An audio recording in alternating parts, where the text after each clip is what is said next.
टीका में देखो, यदि विदुषः सकाशात् अन्य ईश्वरो भय हेतुर्नास्ति, क्या विद्वान से अन्य भय का हेतु ईश्वर नहीं है, क्या विद्वान से अन्य भय का हेतु बने ऐसा ईश्वर नहीं है। स्वल्पराम कहा तरी गतिर व्यतिरिक्त ईश्वर दर्शनस्य इति आशंक्य आहम। तो फिर व्यतिरिक्त ईश्वर दर्शन का क्या होगा, क्या गति होगी, उसका क्या उपयोग है? अन्यस्य च अविद्याकृतत्वेन विद्यया अवस्तुत्व दर्शन उपपत्ति। क्या क्या?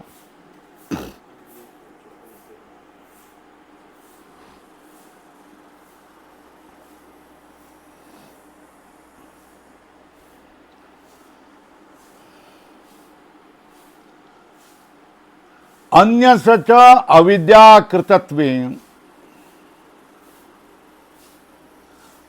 अन्य मतलब जीवात अन्य परमेश्वर। ये बात कैसी है? यह अविद्याकृत, अविद्या से बना हुआ है। तो फिर क्या हो गया? जीव से अन्य परमेश्वर हैं, वो अविद्याकृत हैं।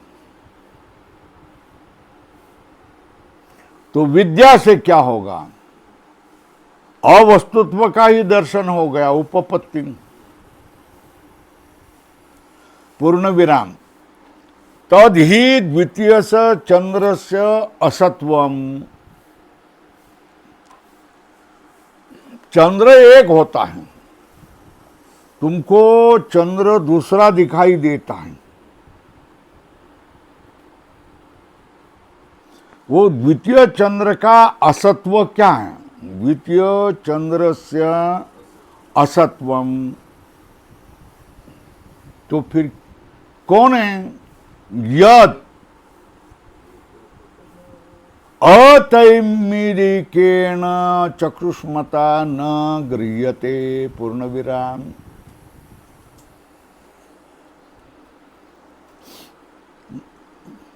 दूसरे चंद्र का जो असत्व है, क्या? तद ही द्वितीय से चंद्र से असत्व। वही क्या है? दूसरे चंद्र का असत्व वही है। क्या है?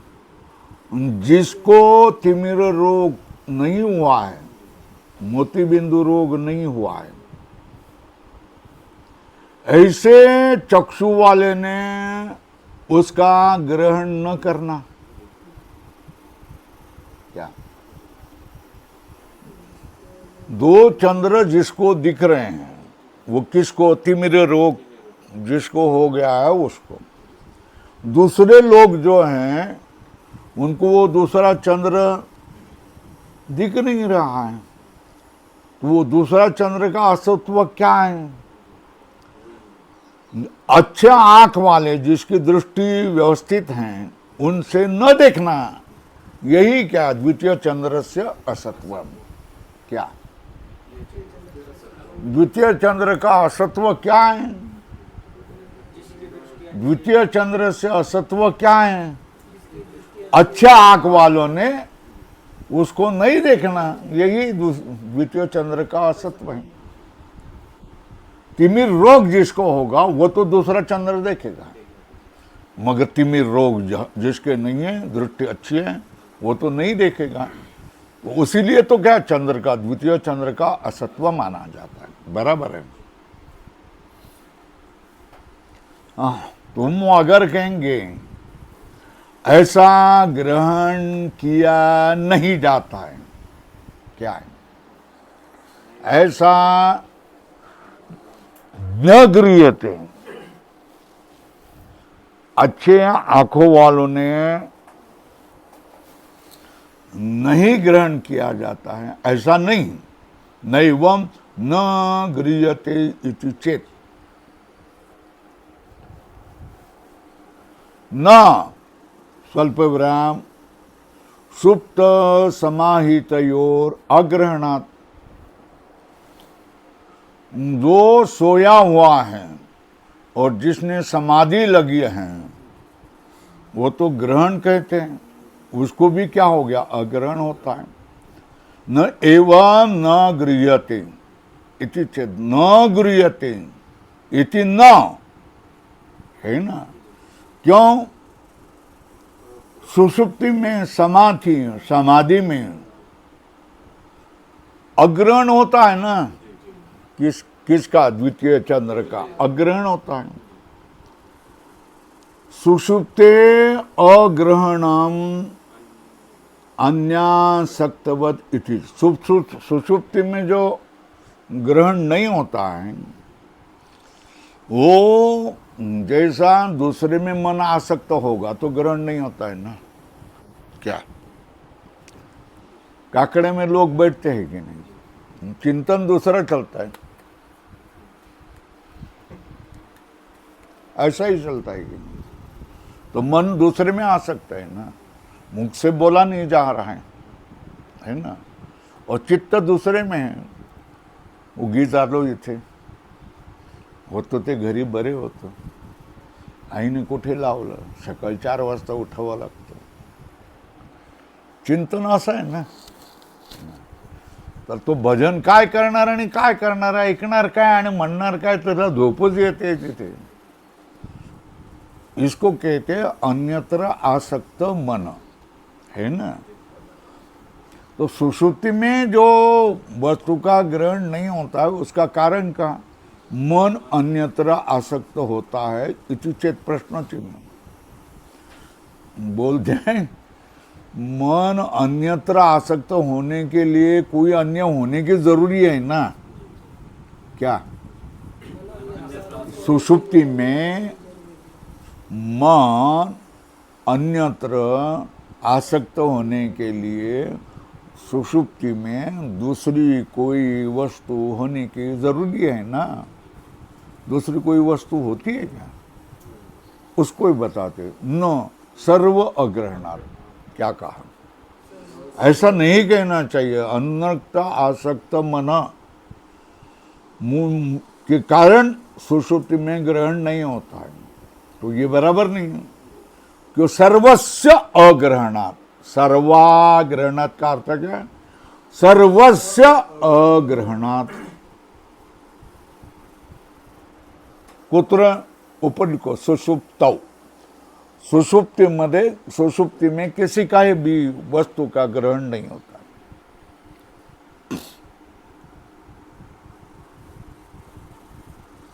जागृत स्वप्नयोर अन्यस्य ग्रहणात् सत्वमेव इति चेत प्रश्न चिन्ह. जागृत और स्वप्न से, जागृत स्वप्नयोर अन्यस्य ग्रहणात्, जागृत और स्वप्न से अन्य, जागृत में होने वाले पदार्थ, स्वप्न में होने वाले पदार्थ, इससे भिन्न का ग्रहण होता है. इसलिए क्या होता है? जागृत में अन्य आसक्त मन होगा. जागृत और स्वप्न में होने वाले पदार्थ से दूसरी का ग्रहण सुषुप्ति में होता है, इसलिए उसमें आसक्त मनस्त्व होगा ही न. क्या बोलता है? जागृत स्वप्न में जो पदार्थ होते हैं वो अविद्या से बने हुए होते हैं. क्या? न अविद्या कृतत्वा जागृत स्वप्नयोर, है ना। जागृत और स्वप्न ये दोनों ही पदार्थ क्या होते हैं? अविद्या से किए हुए होते हैं।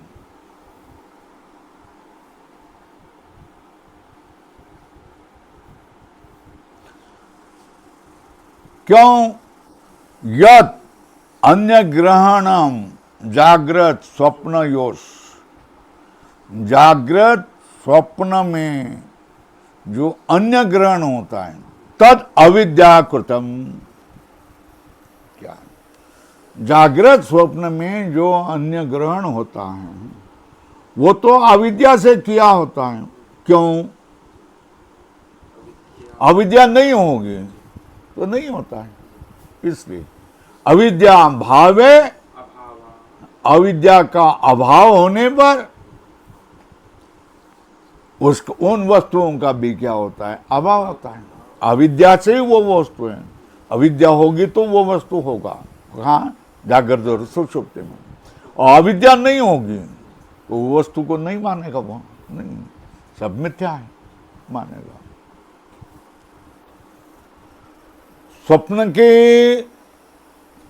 स्वप्न से तुम जागृत हो गए तो फिर स्वप्न नहीं होता है ना, अविद्या नहीं होते हैं तो स्वप्न के दृश्य ही नहीं होते हैं, मिथ्या हो जाते हैं ना। सुषुप्तेर अग्रहणम अपि अविद्याकृतम इति चेत, सुषुप्ति में जो दूसरे का ग्रहण नहीं होता है वो भी अविद्या से है, ऐसा माने तो प्रश्न चिन्ह। न स्वल्प विराम स्वाभाविकत्वात्, क्या सुषुप्ति में जो अग्रहण होता है वो भी अविद्याकृत है, ऐसा माने तो सिद्धांति बोलता है नहीं, ऐसा नहीं है। क्यों? वो तो स्वाभाविक होता है, अग्रहण स्वाभाविक होता है। द्रव्यस्य ही तत्वम अविक्रिया पर अनपेक्षत्वात्, विक्रिया न तत्वम पर अपेक्षत्वात्।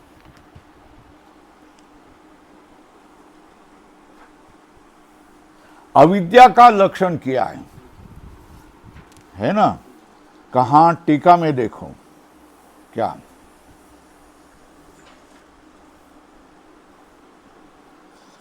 अनात्मादौ आत्मत्वादि बुद्धि अविद्या, लाल करो, अविद्या का लक्षण बता दिया।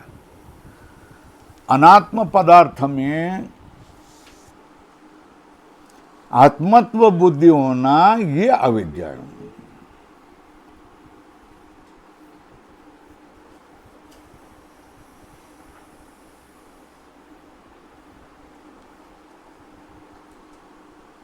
तद्भावे व द्वैत उपलम्भात, क्या वो तद्भावे मतलब अविद्या भावे, अविद्या होने पर ही द्वैत का तुमको लाभ होता है, अविद्या होने पर ही क्या होता है? द्वैत का लाभ होता है। उपलम्भात,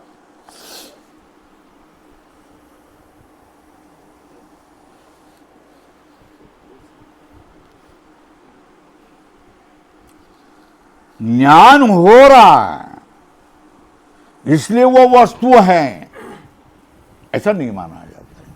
क्या है ना? उपलम्ब मतलब ज्ञान, उपलम्ब मात्रम सत्व साधकम, न उपलम्ब मात्रम सत्व साधकम। उसका ज्ञान हो रहा है इसलिए वो वस्तु है, ऐसा नहीं होगा। क्योंकि सुक्ति में सर्प का ज्ञान होता है मगर वहां होता है नहीं होता है। अन्यथा सुक्ति रूप्यादेर अपि सत्व प्रसंगात, सुक्ति में जो चांदी दिखाई देती है वो भी होनी चाहिए मगर वो चांदी नहीं होती, बेचा नहीं जाता है। वो ध्यान में आया? ज्ञान हो रहा है इसलिए वो वस्तु है, ऐसा नहीं कह सकते। क्योंकि शुक्ति रूप्य दिखाई दे रहा है, रज्जु सर्प दिखाई दे रहा है, मगर देखने जाए तो नहीं होता है वो। तो उपलम्ब मतलब ज्ञान हो रहा है तो वस्तु है ऐसा तुम मान नहीं सकते। वस्तु नहीं होने पर भी ज्ञान हो सकता है। मृग जड़ पानी का भास होता है कि नहीं?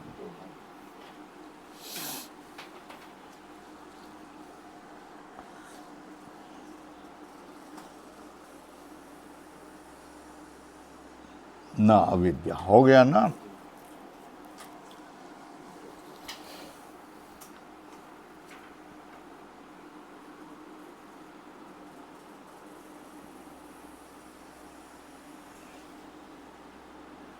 हाँ, सुषुप्ति में जो अग्रहण होता है वो भी अविद्या से है ऐसा माने तो बोले ना, वहां जो अग्रहण होता है तो वस्तु नहीं होता है, इसलिए ही होता है। स्वाभाविकत्व वो सरल है, वस्तु नहीं है इसलिए नहीं ग्रहण होता है। स्वाभाविकत्व का नीचे कुछ किया है।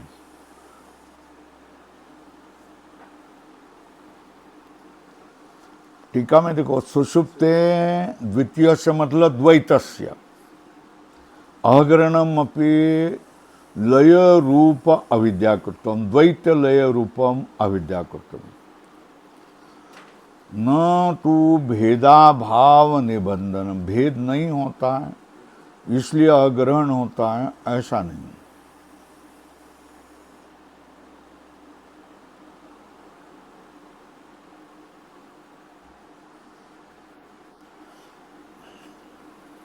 द्रव्यस्य ही तत्वम, द्रव्य का तत्व क्या है? द्रव्य से ही, द्रव्य मतलब यह आत्मद्रव्य ऐसा कहना चाहिए। क्या? आत्मद्रव्य से ही तत्वम अविक्रिया, उसमें क्रिया नहीं होती है। ये आत्मरूप द्रव्य का क्या है? तत्व है। क्यों? पर अनपेक्षत्वात् है ना। क्या द्रव्य का तत्व क्या है? अविक्रिया। क्यों? दूसरे की अपेक्षा नहीं करता है इसलिए। आत्मरूप जो वस्तु, द्रव्य मतलब वस्तु, आत्मरूप जो वस्तु है वो क्या है? उसका तत्व क्या है? अविक्रिया है, विकृत न होना, क्रिया को प्राप्त नहीं होना, ये उसका तत्व है। क्यों? अरे भाई वो उसको दूसरे की अपेक्षा नहीं होता है, वो स्वयंभू होता है। स्वल्प विराम करो। और जो क्रिया है, विक्रिया जो है वो तत्व नहीं।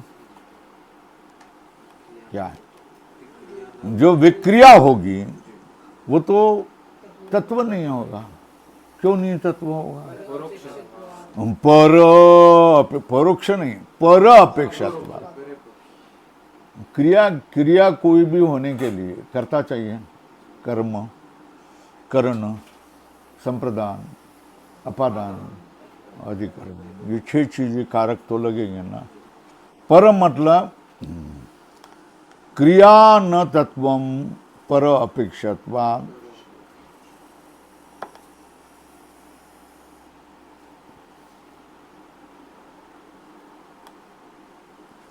नहीं कारकापेक्षम वस्तुनः तत्वम। वस्तु का जो तत्व है, स्वरूप, वस्तु का जो तत्व स्वरूप है वो कारक की अपेक्षा से नहीं होता है।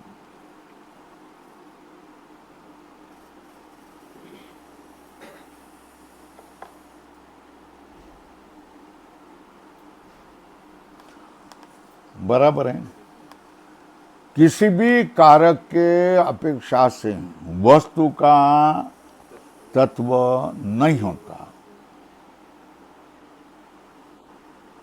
सतः विशेषः कारक अपेक्षः,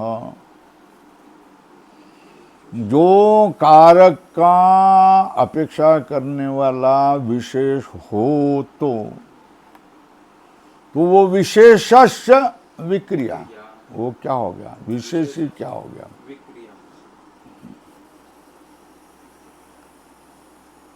कारक की अपेक्षा करने वाला विशेष होगा तो विशेष क्या हो गया, विक्रिया, विक्रिया। जागृत स्वप्नयोः ग्रहणम, ये क्या है, विशेष है। क्या, जागृत स्वप्न का ग्रहण होना ज्ञान होगा, वो ज्ञान क्रिया है, विशेष है।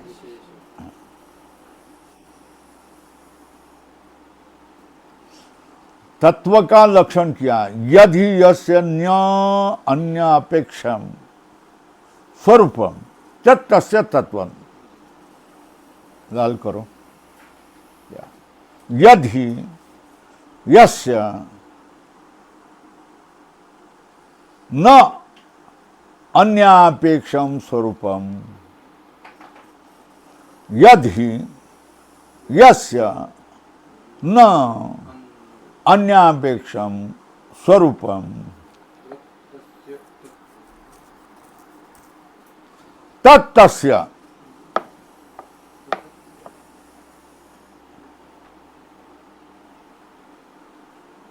यदि यस्य न अन्यापेक्षम स्वरूपम तत्तस्य तत्वम। दूसरी की भी अपेक्षा करेंगे तो तत्व नहीं वो, क्या, यद अन्यापेक्षम न तत्वम, क्यों, यह अन्यापेक्षम न तत्वम, क्यों, स्वल्प विराम, क्यों, अन्य नहीं होगा तो उसका भी अभाव होता, ऐसा नहीं है, तत्व ऐसा नहीं होता है, अन्य का अभाव हो तो अभाव हो, ऐसा नहीं होता है, वो तत्व है, अन्य का अभाव हो तो भी रहता है।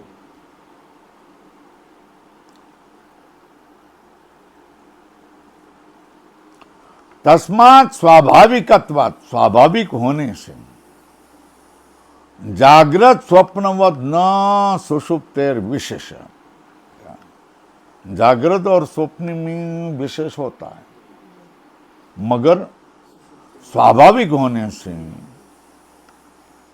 सुषुप्ति में कोई विशेष नहीं होता।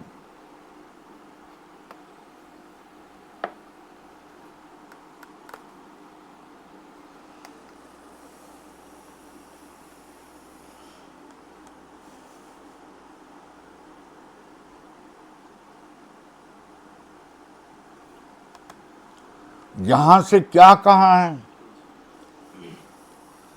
एवं स्वमते चित सत्या व्यतिरिक्त ईश्वर से भय हेतुर अभावात, क्या कहा, अपने मत में चैतन्य के सत्ता के व्यतिरिक्त ईश्वर है ही नहीं, क्या,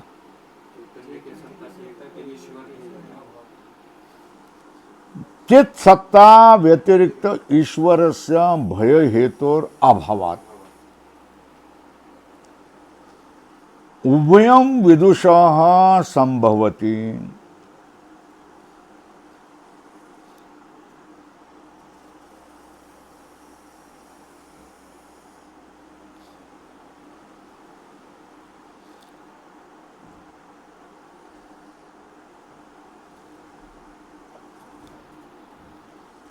एवं स्वमते चित सत्ता व्यतिरिक्त ईश्वरस्य भय हेतुर अभावात् उभयम विदुषः संभवति, विद्वान के लिए दोनों बात संभव है। इति उपपाद्य,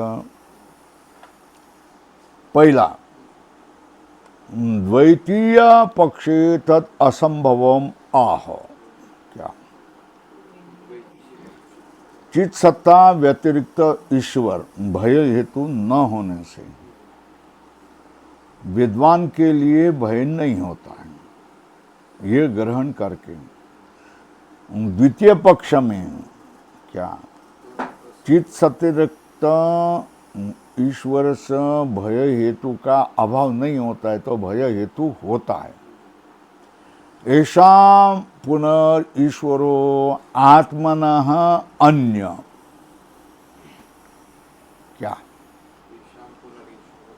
महत्व की बात है।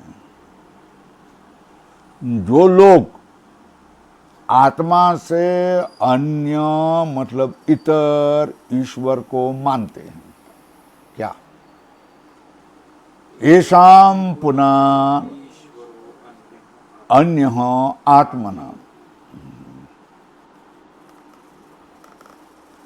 और उस कार्य भी क्या है, आत्मा से अन्य है। ये आत्मा, ये देहली दीपक न्याय है। ये आत्मा से ये ईश्वर के पास भी बांध लाओ, आत्मा से अन्य ईश्वर है। और आत्मनः कार्यम च अन्य, ऐसा भी बांध लाओ। जिन लोगों के दृष्टि से आत्मा से ईश्वर अन्य है और आत्मा का कार्य भी अन्यत है,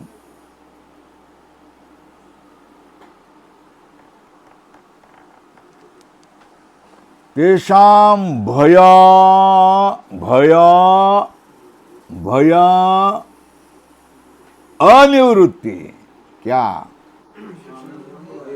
तेषां भय अनिवृत्ति, क्यों?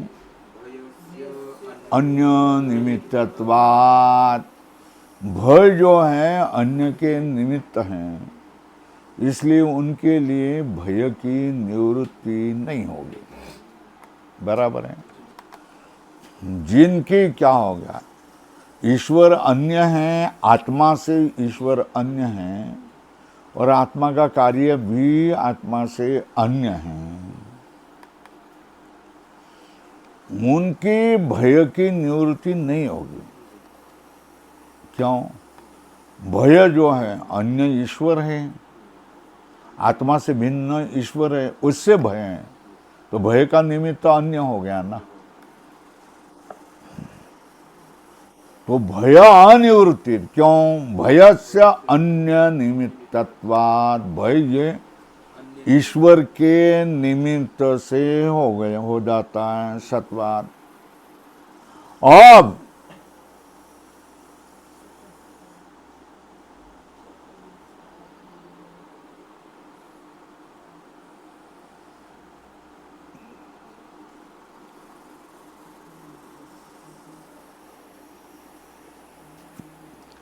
सतश्च अन्यस्य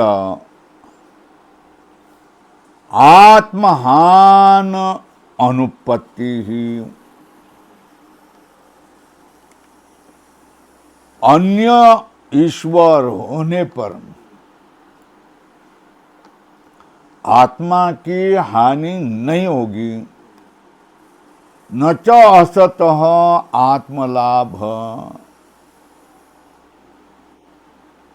जो असत हैं उसको तो सत्ता नहीं मिलेंगी।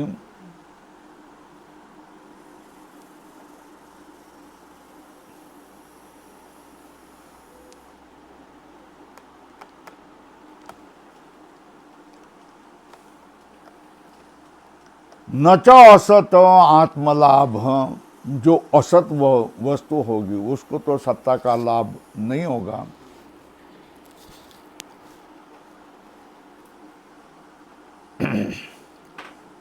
सापेक्षस्य अन्यस्य भय हेतुत्वमिति चेत, जो आत्मा से अन्य हैं उसके अपेक्षा से भय हेतु तुम ऐसा माने तो नहीं, ये भी नहीं होगा। वो भी क्या होगा, दूसरे की तरह ही तुल्य होगा।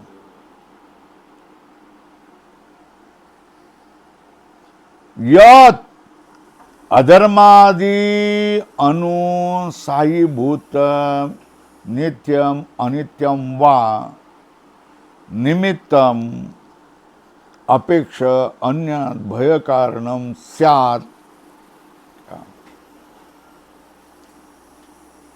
जो अधर्मा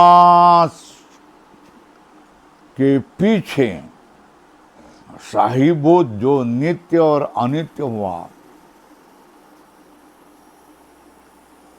वो निमित्तम अपेक्षा अन्य भय कारणम स्यात्, वो निमित्त की अपेक्षा से दूसरों के भय का कारण होगा।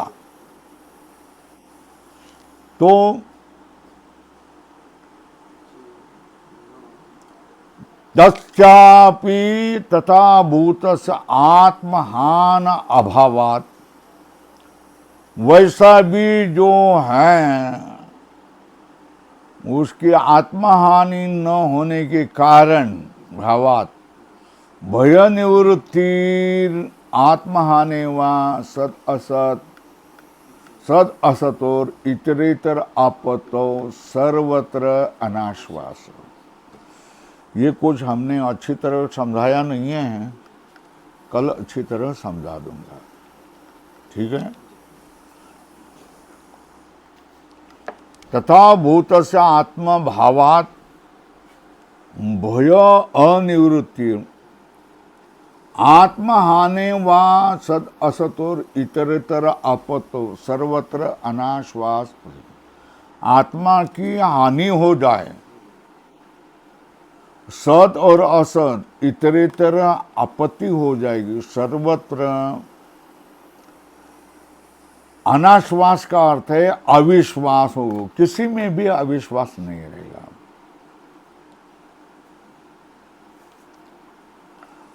अपना मत को क्या करते हैं, परपक्ष को खंडन करके, ये मैं कल बोलूंगा, फिर से आपको बोलूं, रात को जरा थोड़ा सा याद करेंगे तो अच्छा होगा। अब स्वमतम निगदयति, एकत्व पक्षे, पुनः एकत्व पक्ष में तो क्या है, कोई दोष नहीं होता है, क्योंकि निमित्त के सहित संसार से अविद्या कल्पितत्वात् अदोष, बराबर है। एकत्व पक्ष में क्या होगा, सनिमित्त संसार से अविद्या कल्पितत्वात् अदोष,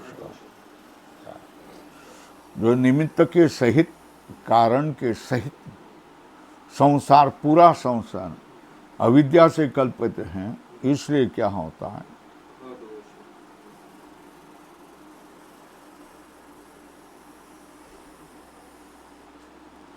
अविद्या कल्पितम भय। टीका में देखो, अविद्या कल्पितम भय विद्या निवर्तते। क्या जो भय होता है ये अविद्या से कल्पित है, और वो भय की निवृत्ति किससे होगी, विद्या होगी। तो सर्प का डर होता है, वो रजत के रज्जु के अज्ञान से ना, रज्जु है ऐसा ज्ञान हुए तो सर्प क्यों दिखेगा उसको, है ना। तो क्या है उसमें,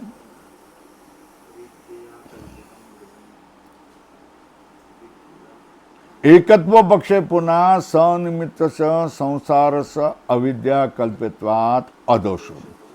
अविद्या से कल्पित भय, भय किससे कल्पित है, वो विद्या से क्या होगा, निवृत्त जाए। इति वदता विद्या अविद्योर आत्मधर्मत्वम इष्टम, ऐसा कहने वाले अविद्या कल्पित भय हैं, विद्या से निवृत्त होता है। तो अविद्या और विद्या ये किस में होगी, इति वदता विद्या अविद्योर आत्मधर्मत्वम इष्टम। क्या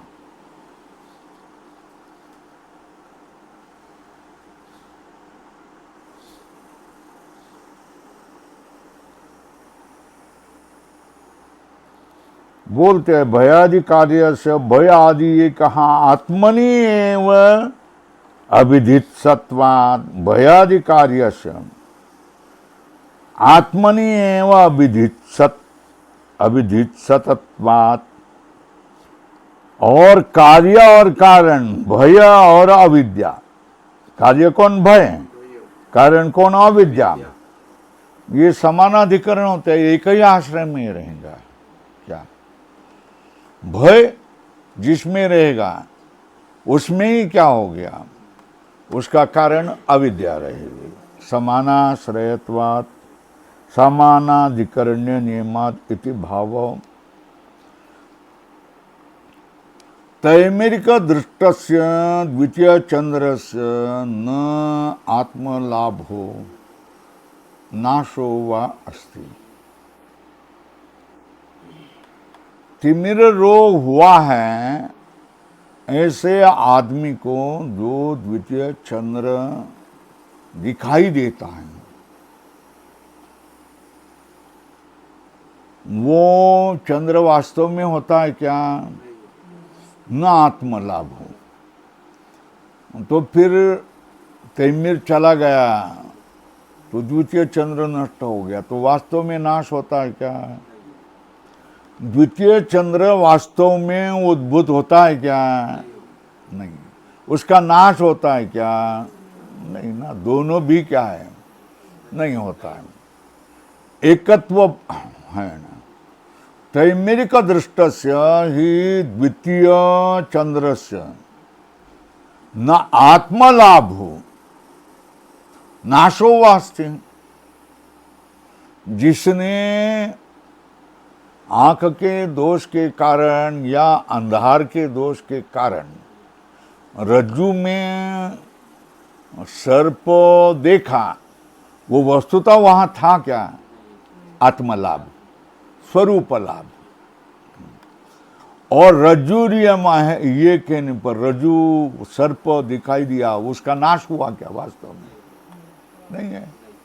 जो मिथ्याई था उसकी न तो उत्पत्ति होती है न तो नाश होता है, क्योंकि वो तो आंखों का भ्रम है ना। जो भ्रम है उसका सत्यत्व में, व्यवहार में कैसा आ जाएगा? वो परिकल्पित, केवल कल्पना मात्र है ना। वो व्यवहारिक उसको सत्ता नहीं है। उसको सत्ता कौन सी है? वो प्रातिभाषिक, बराबर है, भासने वाला है। तो व्यवहार की वस्तु वो होगा क्या? नहीं है। व्यवहारिक सत्यत्व भी उसको नहीं आना।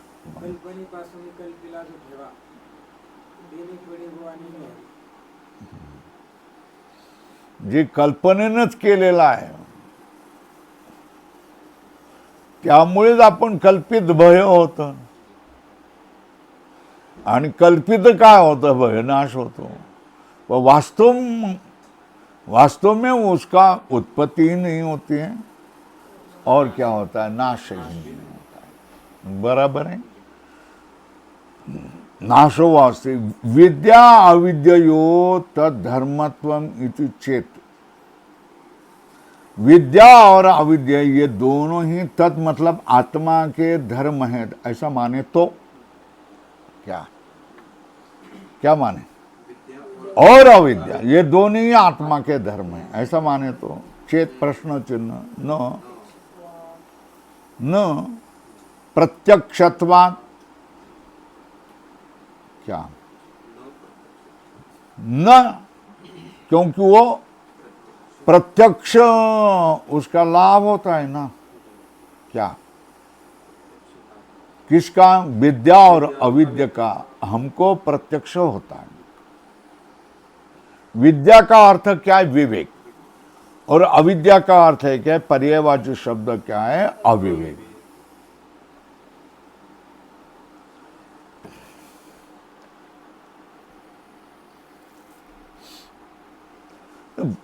जैसा सुख अनुभव होता है ना, कहाँ? दुख, भय, कहाँ? लज्जा,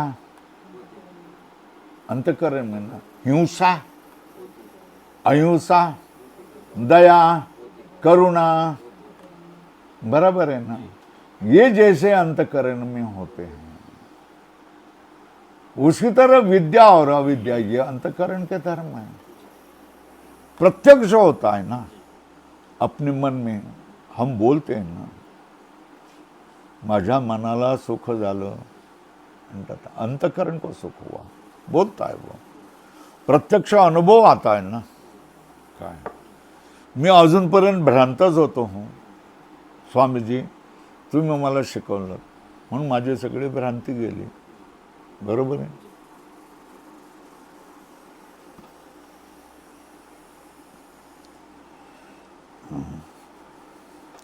विद्या अविद्ययो तद्धर्मात्म मतलब आत्मधर्मात्मम इति चेत न प्रत्यक्षत्वात्। क्या अंतःकरण में प्रत्यक्ष लाभ होता है, किसका? विद्या अविद्या का। हमारी समझ में आता है, मैं भ्रमित था, मतलब मेरे अंतःकरण में भ्रम था, मुझे अभी क्या है, भ्रम नहीं है, विवेक है। तो अंतःकरण में विवेक होता है, प्रत्यक्षत्वात्। विवेक अविक्यो रूपादिवत प्रत्यक्ष उपलब्धते। बंद करते त्याला, तुला त्रास होईल, डोक्यालाही त्रास होईल, थंड हवा वाहते। विवेक अविवेको रूपादिवत प्रत्यक्ष उपलब्धेते अंतःकरणस्थौ। विवेक और अविवेक ये अंतःकरण में है, इस तरह रूप की तरह प्रत्यक्ष अनुभव को आते हैं।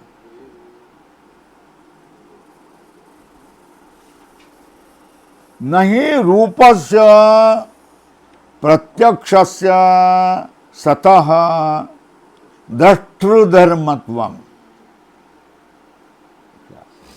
जो रूप है जिसका प्रत्यक्ष हो रहा है वो कोई दृष्टा का धर्म नहीं होता है, वो रूप किसी वस्तु का होता है, वो दृष्टा का धर्म नहीं होता है। दृष्टु धर्मत्वम।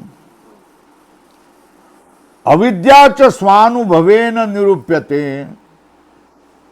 अविद्या का अपने अनुभव से निरूपण होता है ना। आज तक मैं भ्रमित था स्वामी जी, है ना, अजूनपर्यंत मला काही कळत नव्हतं।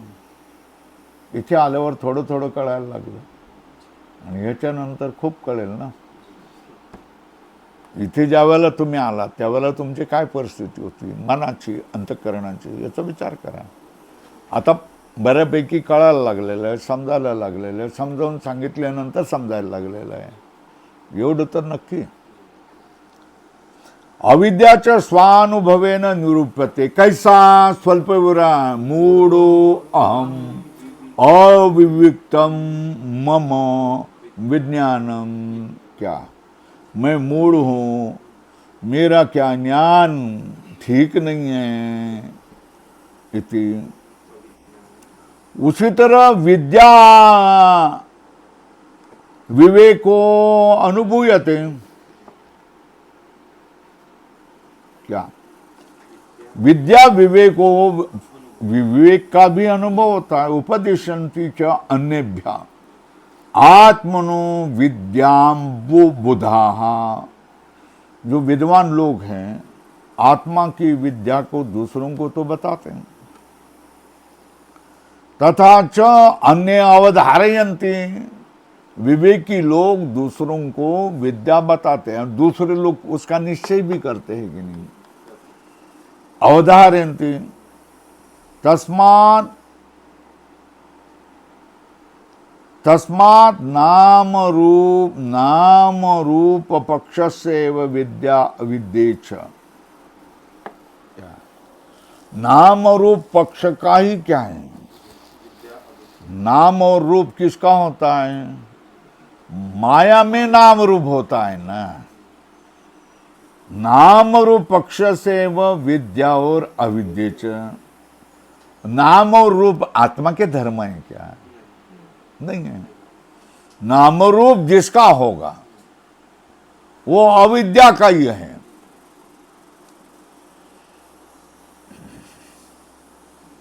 नाम रूपे न आत्म धर्म। स्वल्प विराम। क्यों? प्रमाण बताते हैं। नाम रूपयो निर्वहिता ते ये मतलब नाम रूपे यद अंतरा, जिसके अंदर होते हैं, तद ब्रह्म, वो इति श्रुत्यंतरात् ब्रह्म, ब्रह्म अलग, नाम रूप अलग, नाम रूप का निर्वहन करने वाला ब्रह्म होता है।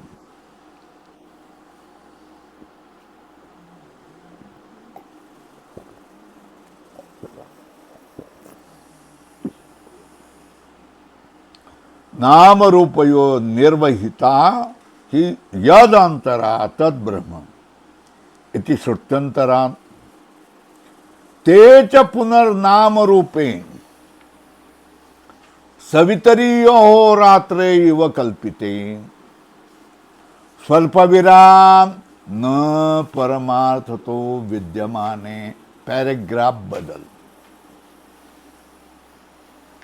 क्या अर्थ हो गया? दे नाम और रूप सविता में जैसे सविता में कभी दिन रात होता है क्या? दिन रात अपने को भासता है, वास्तव में दिन रात नहीं होता। सविता घूमता है ना, और पृथ्वी भी घूमती है। पृथ्वी सविता के सामने आ गई तो दिन होता है, उल्टी होगी 180 डिग्री में तो उस पर क्या होता है? रात होता है। सविता तो सविता वहां रहता है, अपने कल्पसात से दिन और रात। सविता नहीं है, सविता है।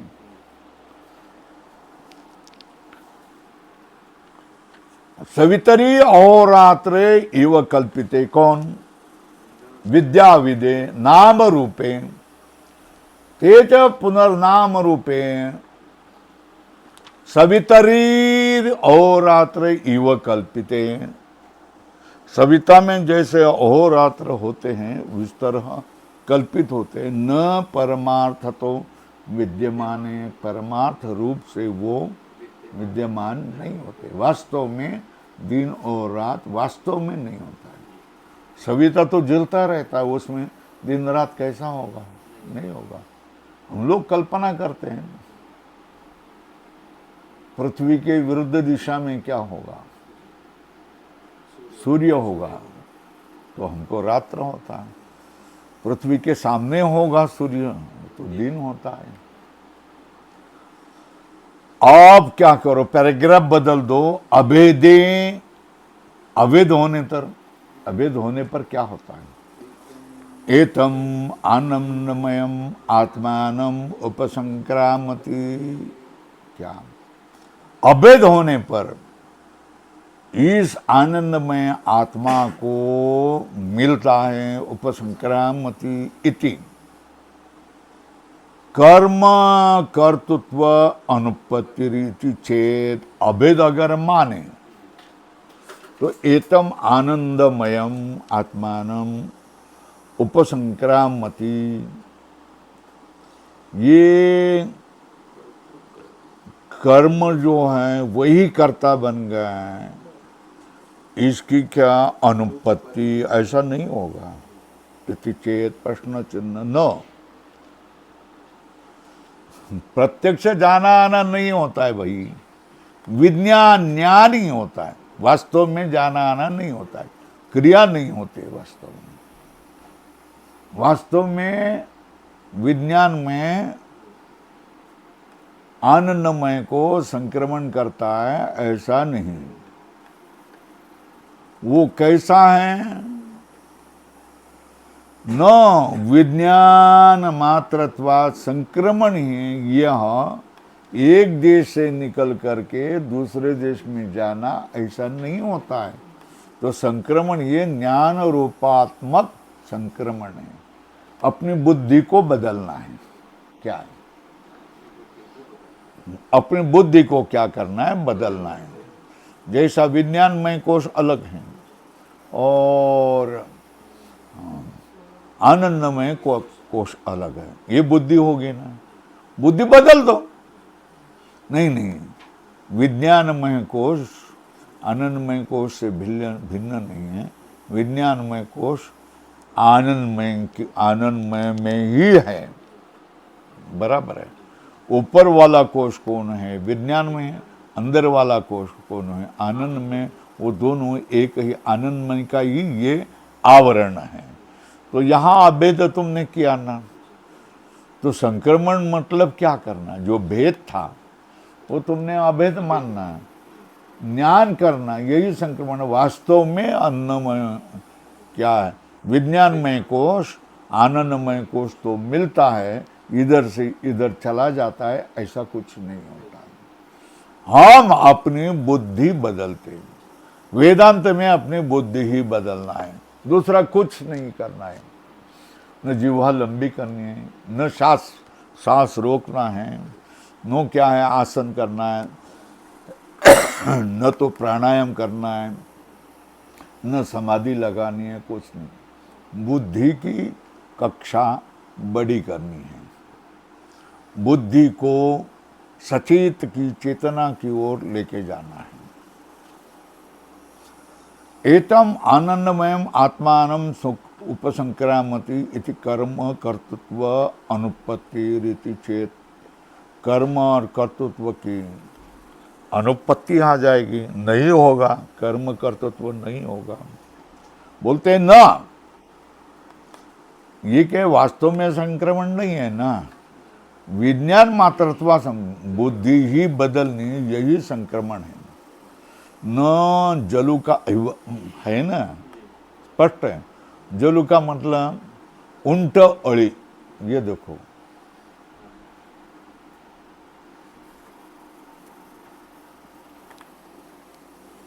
ये उंट अड़ी चलती है ना, वैसा है। न जलुकादिवत् संक्रमणम यह उपदिश्यते। क्या उल्टा अली जैसा एक अगले पन्ने को पकड़ करके पीछा का भाग खींच लेना, ऐसा कोई संक्रमण यहाँ उपदेश नहीं किया जा रहा। फिर क्या पूर्ण विराम किया, किम तरी प्रश्नोत्तर विज्ञान मात्रम संक्रमणम श्रुतेर अर्थ। श्रुति का अर्थ क्या? ऐसा विज्ञान करना चाहिए। क्या है ना, विज्ञान में कोश आनंदमय ही कोश है। इस तरह क्या करना चाहिए? बुद्धि को बदलना है। यहाँ वास्तव में जलुकादिवत संक्रमण नहीं होता है, केवल हम लोग क्या करते हैं, बुद्धि बदलते हैं थोड़ा सा, मगर आज नहीं होगा। ननु मुख्यमेव संक्रमणम श्रूयते। क्या है? मुख्य ही संक्रमण सुना जा रहा है। कैसा? उपसंक्रामति बोल रहा है ना, क्रिया ही है ना, ये उपसंक्रमण कर रहा है, संक्रमण कर रहा है, ये तो क्रिया बोल रहा है ना। उपसंक्रामति इति चेत न, क्या ऐसा नहीं है? न अन्न में अदर्शनान,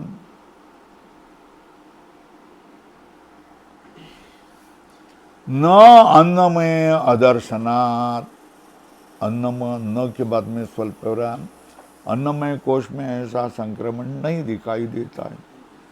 नहीं अन्नमयम उपसंक्रामतो बाह्यात् अस्मात् लोकात् जलुकावत् संक्रमणं दृश्यते।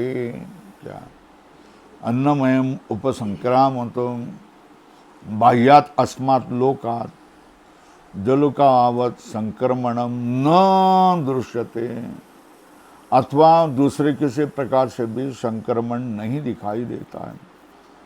मनोमय बहिर्गतस्य विज्ञानमय सवापना प्रत्यावृत्या आत्म संक्रमणम इति चेत प्रश्न। क्या मनोमय जो बहिर् गया है, वो विज्ञानमय सेवा पुनः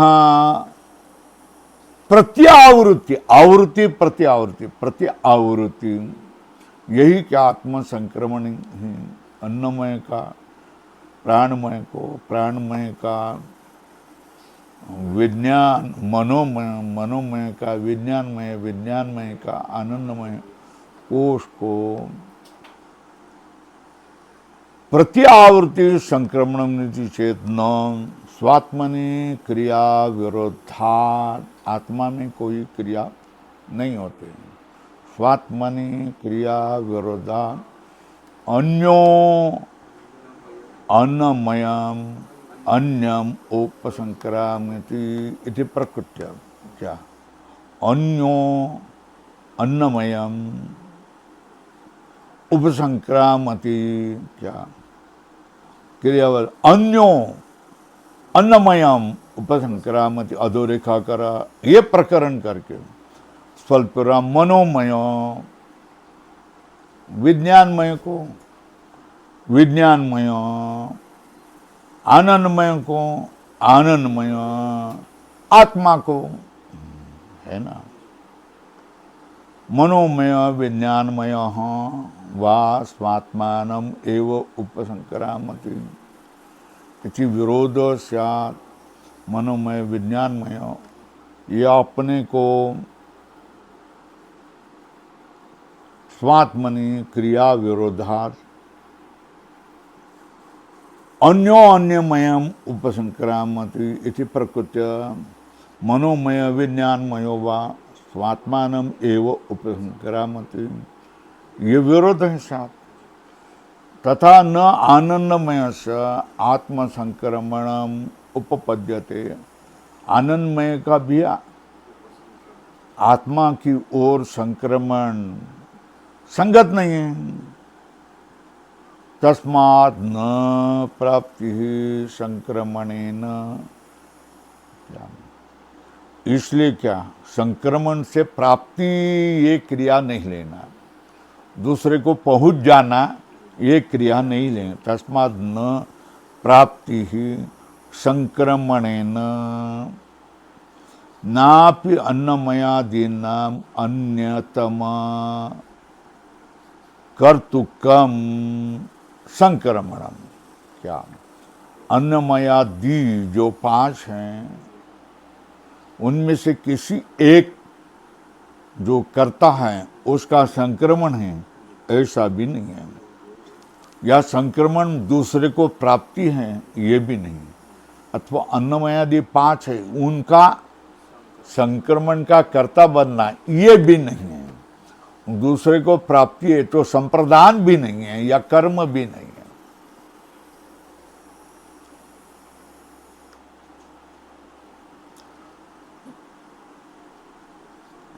तथा न आनंदमय से आत्म संक्रमणम उपपद्यते, जो आनंदमय है अपने से ही संक्रमण संगत नहीं। तस्मात् न प्राप्ति संक्रमण न, इसलिए क्या किया संक्रमण शब्द से प्राप्ति नहीं लेना। नापि अन्नमयादीनाम अन्यतम कर्तुकम, अन्नमयादि से अन्यतम कर्तुक भी नहीं लेना चाहिए। कर्तुकम पूर्ण विराम पारिशेषात अन्नमय अन्नमयादि आनंदमयांत आत्म व्यतिरिक्त कर्तृत्व ज्ञान मात्रम च संक्रमणम उत्पद्यते। अंतिम में क्या करेगा, अन्नमयादि आनंदमयांत आत्म व्यतिरिक्त कर्तुकम, इसलिए अन्नमय से लेकर आनंदमय तक व्यतिरिक्त कर्तुकम आत्म व्यतिरिक्तम कर्तुकम ज्ञान मात्रम च संक्रमणम उपपद्यते, ज्ञान स्वरूप ही संक्रमण संगत होता है। ज्ञान मात्रत्वे च आनंदमय अंतस्थस्य एव सर्वांतरस्य आकाशादि अन्नमयंतम कार्यम सृष्टवान अनुप्रविष्टस्य हृदय गुहा भी संबंधात। इसको कल करेंगे। ओम।